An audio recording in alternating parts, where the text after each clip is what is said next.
Bom, então, boa tarde, professor, boa tarde, turma. Vamos iniciar aí as discussões a respeito sobre o que é cultura, o conceito de cultura, iniciando com o texto do Roberto Lobato Correia. E aí, ele vai dizer que existem três grandes eixos com de respeito à amplitude que a cultura é definida, né?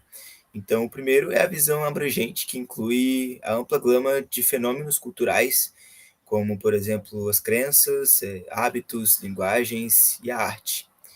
E dessa visão, ela é restrita, ela foca nos significados construídos nas várias esferas da vida.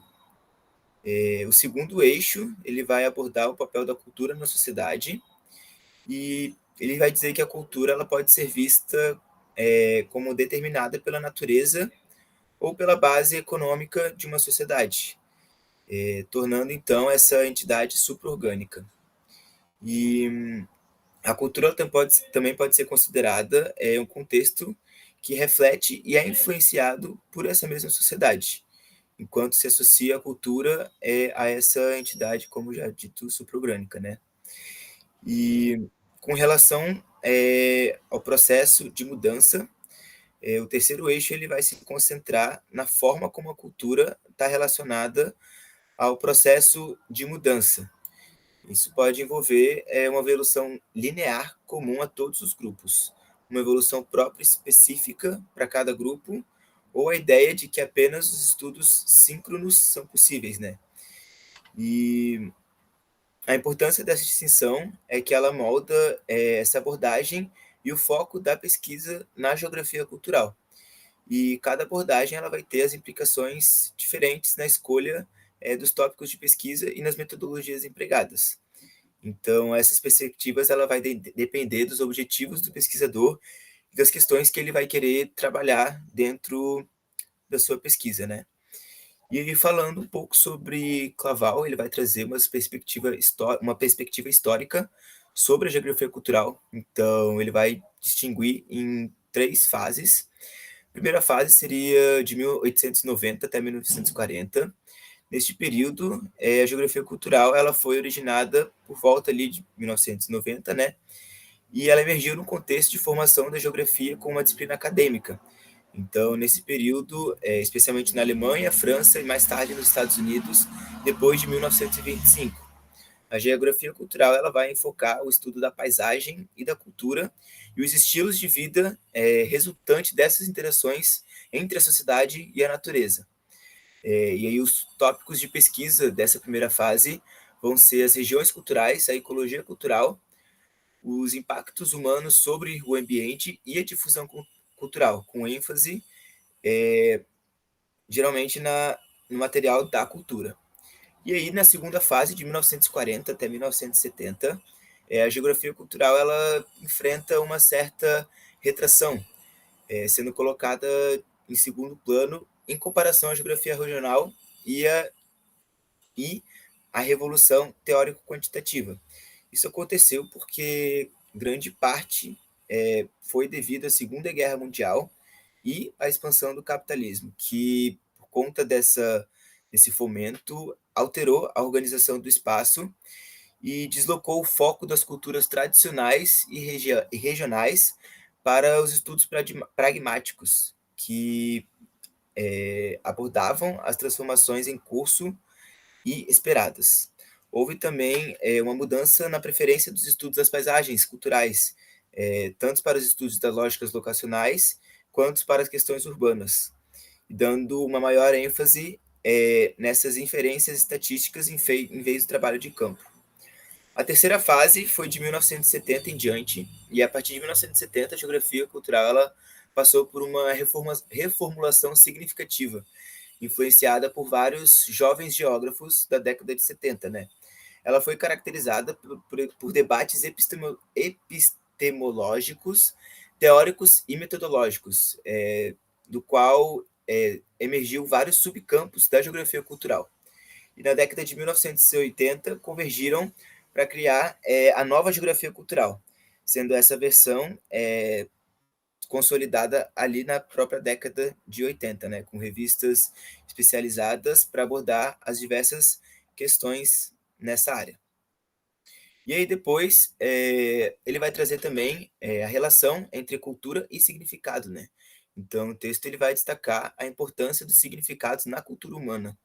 Ele sugere que a cultura, envolve não apenas a produção material da vida, mas também a produção simbólica, né, que inclui os elementos como línguas, gestos, costumes, rituais e a concepção da paisagem.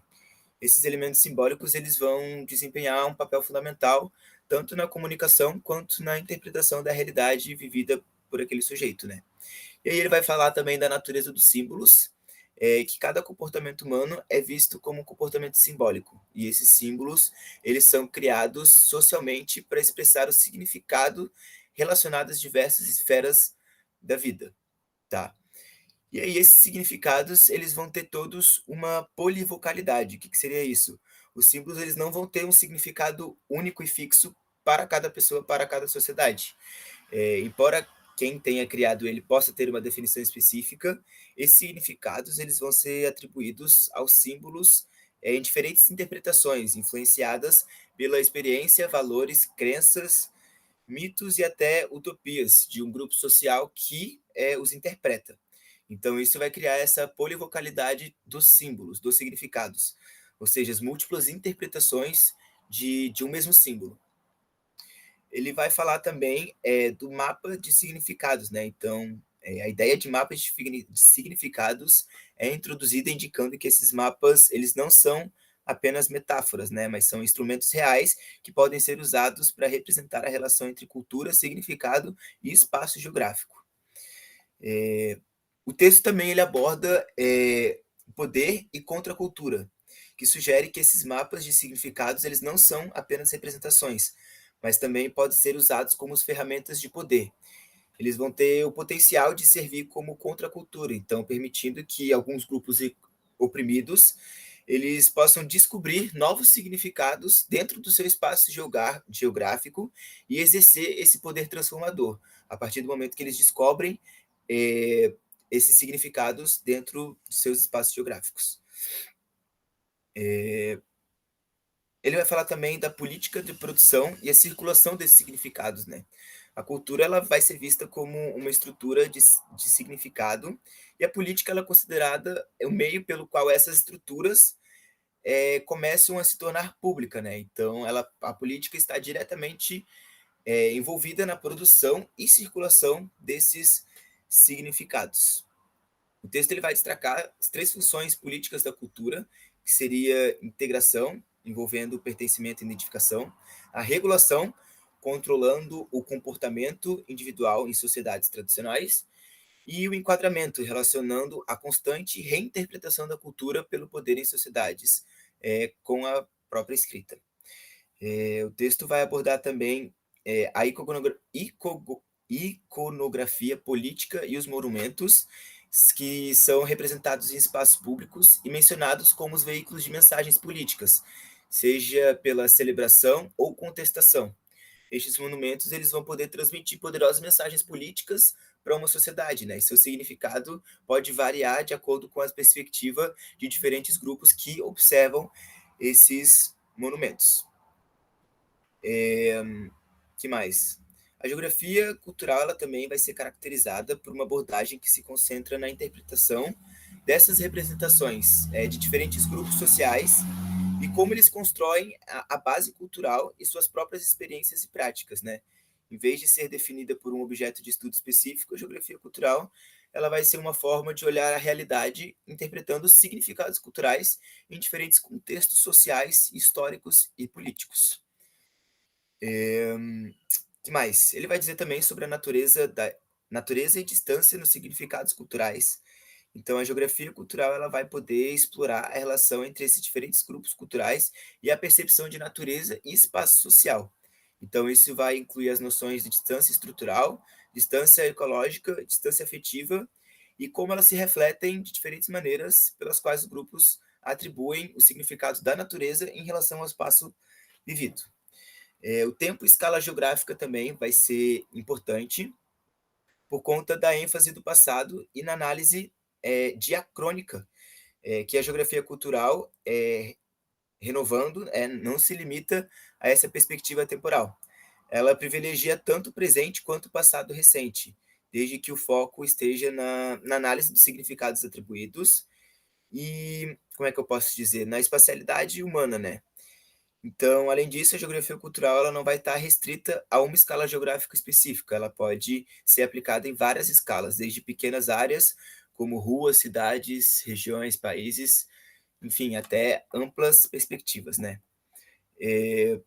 O texto vai falar também da heterotopia epistemológica, que a geografia cultural ela não vai ser caracterizada por uma uniformidade epistemológica, né? Pelo contrário, ela vai ser essa heterotopia.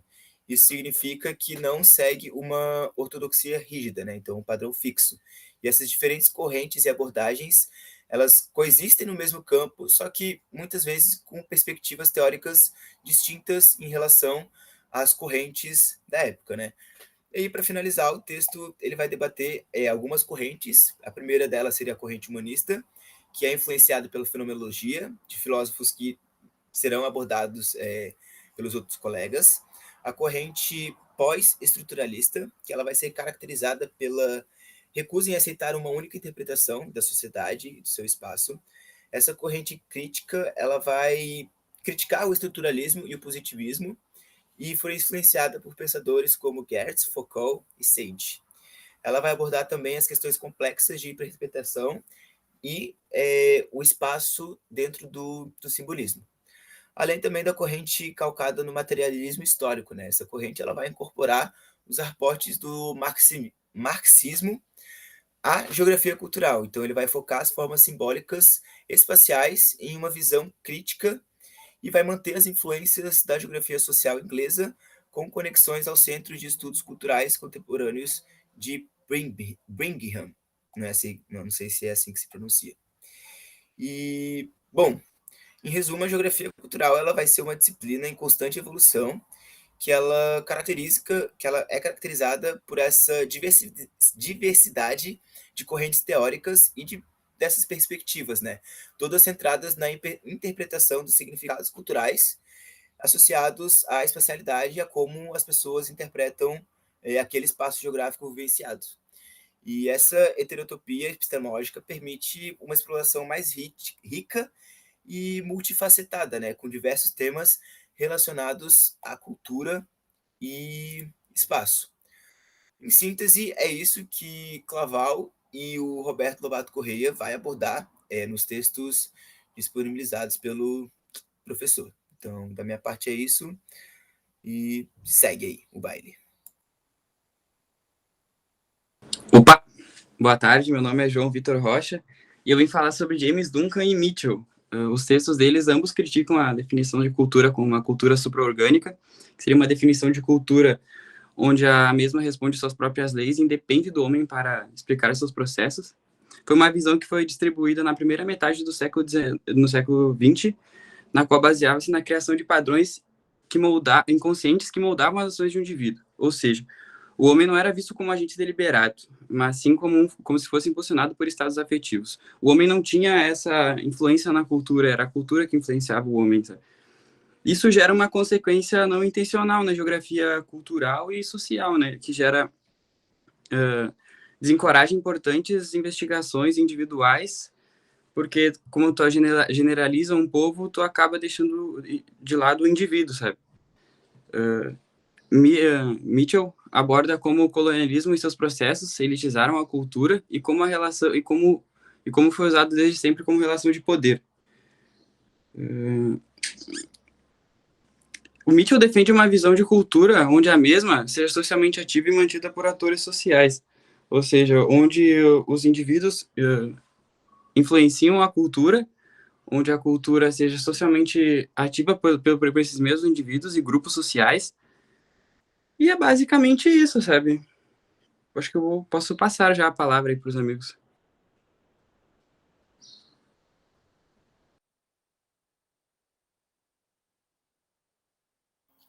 Bom dia, turma. Bom dia, professor. Aqui é o Douglas. Eu vou estar falando um pouco sobre a fenomenologia e o método fenomenológico a partir dos textos, né, que foram disponibilizados. Então, vamos lá. Bom, a fenomenologia ela é um campo filosófico que ela tem como ênfase, ela enfatiza mais a análise e descrição da experiência como a vida é. Ela busca capturar a essência dos fenômenos neles mesmos, independente das pressuposições teóricas, do que a gente enxerga sobre o mundo, né? Ela foi desenvolvida por Edmund Husserl, foi no início do século XX, e essa abordagem filosófica ela se dissipou por várias áreas, né? Ela teve essa influência em várias áreas que estudam as relações sociais, as relações humanas, como a filosofia, a psicologia e, obviamente, a geografia, né? Na essência da fenomenologia vai estar a intencionalidade, que é um conceito que descreve a orientação da consciência para os objetos, as ideias, os estados mentais. Isso significa que toda consciência é consciência de algo. Por exemplo, quando a gente olha para uma árvore, a nossa consciência é a intencionalidade dirigida para a árvore, para suas propriedades, cor, forma, textura. E na fenomenologia também temos a atitude fenomenológica, que é a postura de suspender pressuposições e preconceitos. E daí isso nos permite uma investigação imparcial dos fenômenos, né? A abordagem não é de um cunho científico tradicional, ela não se baseia em teorias pré-existentes. Ela é uma análise direta das experiências, né? O Husserl mesmo propôs o método fenomenológico como uma forma de alcançar assim um conhecimento mais aprofundado e mais puro, né, mediante a redução fenomenológica. Isso envolve a suspensão de crenças, pressuposições, para a gente ter uma visão e uma descrição pura e imparcial dessa experiência, que tem o objetivo de revelar as estruturas por trás disso tudo, e ela examina os tipos ideais, as intuições eidéticas, que essa é uma palavra que eu adoro, inclusive. Que a expressão eidética vem da consciência, daquela não consciência, mas o que nos faz interpretar uma árvore como a gente interpreta uma árvore, coisas que foram construídas a partir das nossas experiências da vida e de como a gente interage com ela, que influenciam na forma que a gente enxerga as coisas, né? E daí a ideia é destacar essas essências que definem essa natureza e essa relação com o ser humano. A fenomenologia ela não vai se limitar à introspecção individual.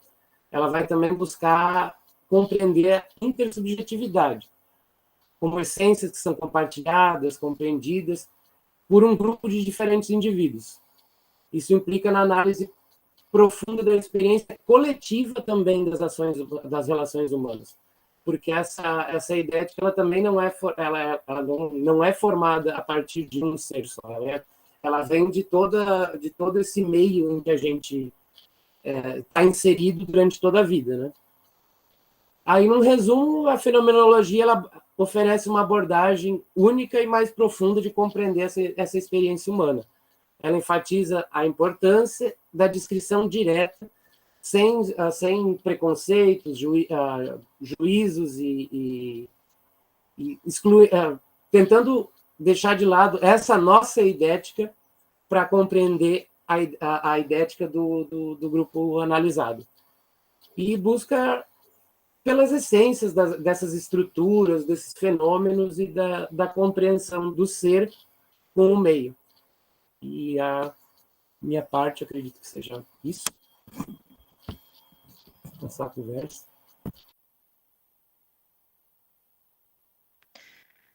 Boa tarde, meu nome é Luísa Carrilho e eu vou dar continuidade para o assunto da fenomenologia, mas relacionando ela com a geografia, né?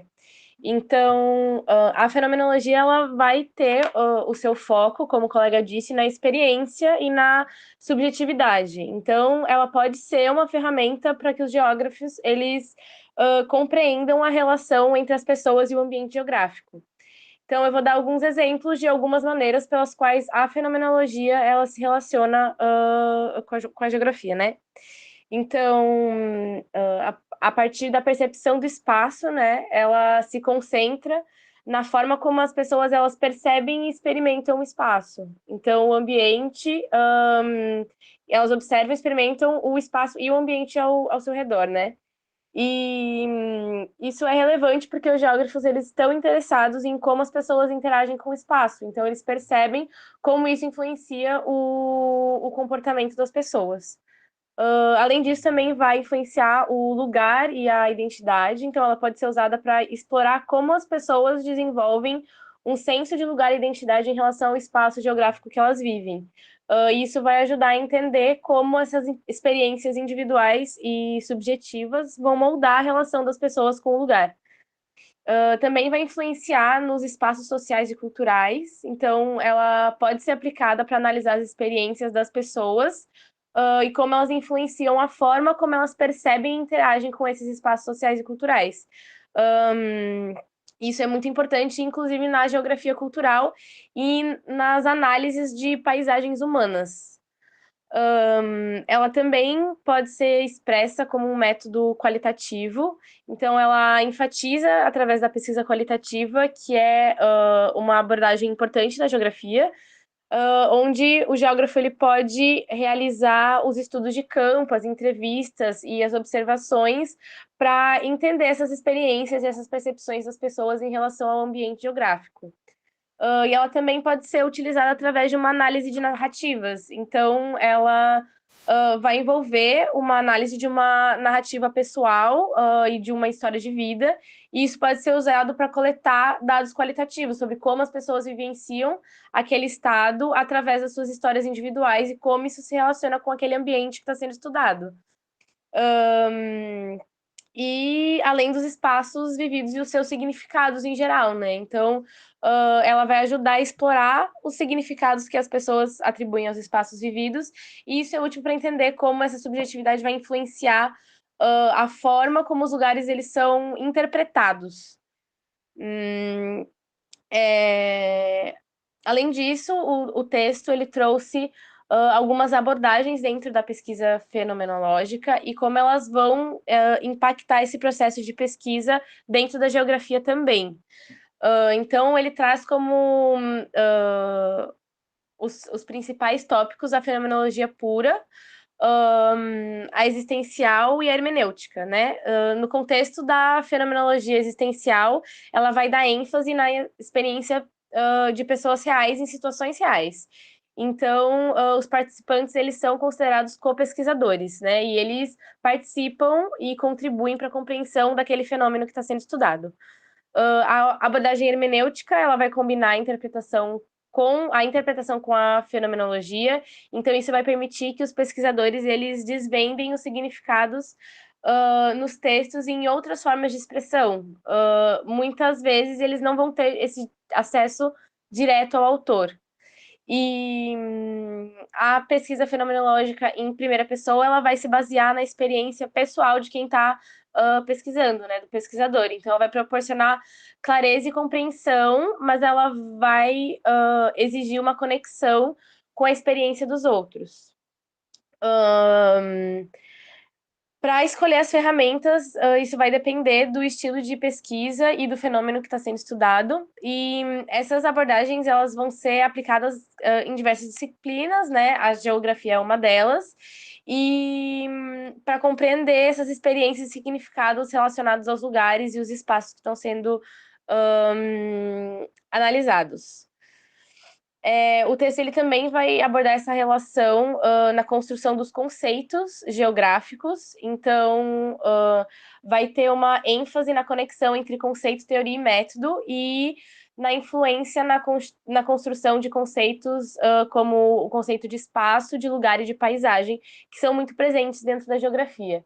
Então, o autor do texto ele discute essa noção de espaço na fenomenologia, que vai além do espaço positivista e geométrico. Então, ele vai considerar como um contexto com estrutura. O espaço, nesse caso, ele é visto como um sistema de relações com outros lugares e possui aspectos temporais, como o passado, o presente e o futuro, né?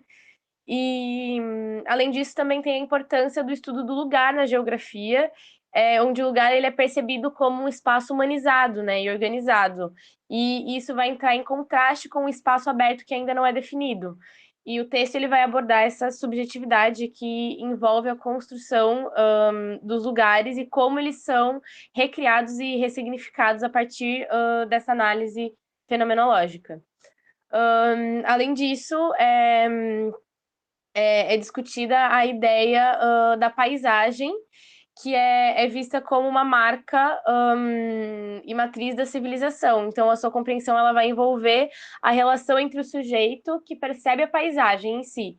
Então, a paisagem ela vai se integrar com o sujeito que está observando, né? O texto também vai destacar a importância de compreender a paisagem como uma fonte constante de significado e enfatizar a relação entre a geografia e a fenomenologia na construção desses conceitos, principalmente numa abordagem humanista e cultural. É isso. Bom dia, meu nome é Igor. Eu vou tratar agora do texto do Gil Filho, e seguindo mais ou menos a linha de raciocínio dos colegas aí. O texto ele vai apresentando uma análise sobre o conceito de representações no contexto de espaço e de cultura. Ele destaca a importância dessas representações para a construção, tanto no meio coletivo quanto no individual, né? E isso vai evidenciando os elementos do cotidiano. Vai evidenciando os elementos no cotidiano. Inclui que as práticas sociais e os símbolos se unem para moldar e transmitir essas representações, né? O Gil Filho ressalta ainda que as representações não são simples reflexos dos objetos, mas são uma forma de conhecimento que vai internalizando e vai sendo compartilhado por esse coletivo no dia a dia. E isso influencia diretamente a percepção e a compreensão do mundo ao nosso redor, que tá ligado com o que o colega falou da nossa visão sobre uma árvore e tal. Além disso, o texto ele vai explorando a interdependência entre as representações e a percepção de espaço. O autor ele destaca como a paisagem física e simbólica é moldada e reinterpretada por meio das nossas representações. Isso destacando o papel crucial da linguagem e das práticas culturais na atribuição de significados a a meios locais e globais. Continuando, o texto propõe uma abordagem analítica das representações na geografia e enfatizando a importância de considerar tanto os aspectos fenomênicos quanto conceituais na compreensão do espaço e na relação com as representações culturais. Resumindo, ele proporciona uma visão aprofundada das complexas dinâmicas das representações no contexto do espaço e da cultura, destaca sua influência na construção da realidade social e individual, e através de uma análise minuciosa e interdisciplinar, o Gil ele vai demonstrando como as representações espaciais e culturais estão interligadas e desempenham um papel fundamental na compreensão das identidades coletivas e na configuração dos significados atribuídos aos espaços físicos e simbólicos. Basicamente isso. Valeu. Então, acho que era isso, turma, professor. Fechamos por aqui. Valeu, gente, mais um trabalho aí. Aí, ó, palmas pro grupo. Opa. É nóis. Dali, Ah, vou não, essa parar de digital eu não gravar. sei fazer, não. Valeu. Valeu, rapaziada. Até mais. Até. Até, valeu. Tem que achar onde é que para de gravar.